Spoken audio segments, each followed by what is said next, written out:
This nation of savages inhabits one of the most beautiful and fertile countries in the world, and is the only one in this continent which appears to have any regular worship.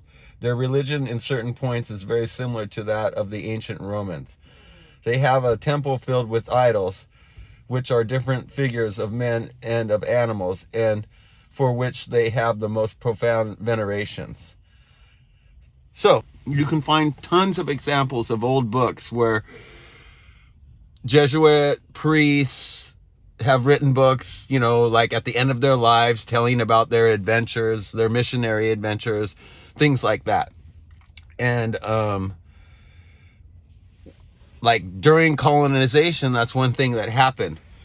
The Jesuits being very prominent, the colonizers would come into the countries and set up businesses, and the church and the Jesuits would be kind of a conduit to help you get your business started. They might even award you land or something like that. And so, they would make a ton of money, right? The Jesuits are the intermediates, and people would come there and make a ton of money as colonists. Well, as time goes on, and maybe even from the beginning, the indigenous people know they're getting screwed over, or eventually figure out they're getting screwed over. But the Jesuits from the beginning, they go in and they do missionary work, which doesn't just mean that they're trying to convert people over to Catholicism. It also means they're trying to learn the customs and the languages and everything of the indigenous people. So they, in a sense, make friends with the indigenous people as they're doing the missionary work, but at the same time, they're friends with what we'd call these days the 1%, or the capitalists, or the businessmen that are taking all the resources. And then they open up schools and stuff and start teaching the indigenous people science, art, and English or Spanish or Latin, whatever the language would be, and they can shape the way the people think.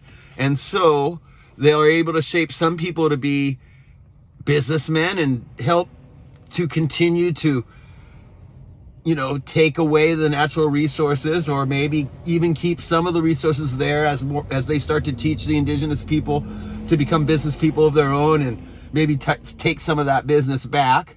But in the long run, what they really do is they teach the people to hate what they did. They're the ones who profited. They're the ones who made everything a certain way, and then they teach everyone to be angry.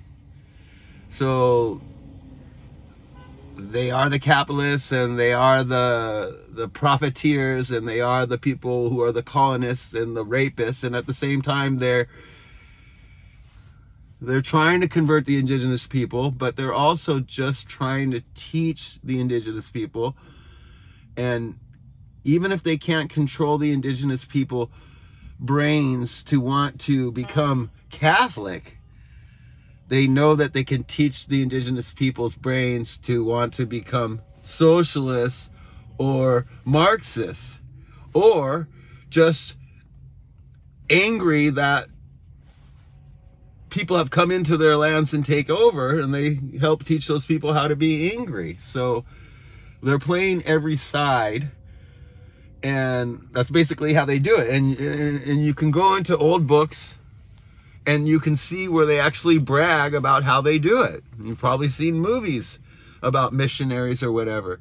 And so the very people who complain about the missionaries coming in and turning the indigenous people into Christians are the very people who teach the people to complain. And of course people would naturally complain, but they teach them how to be angry.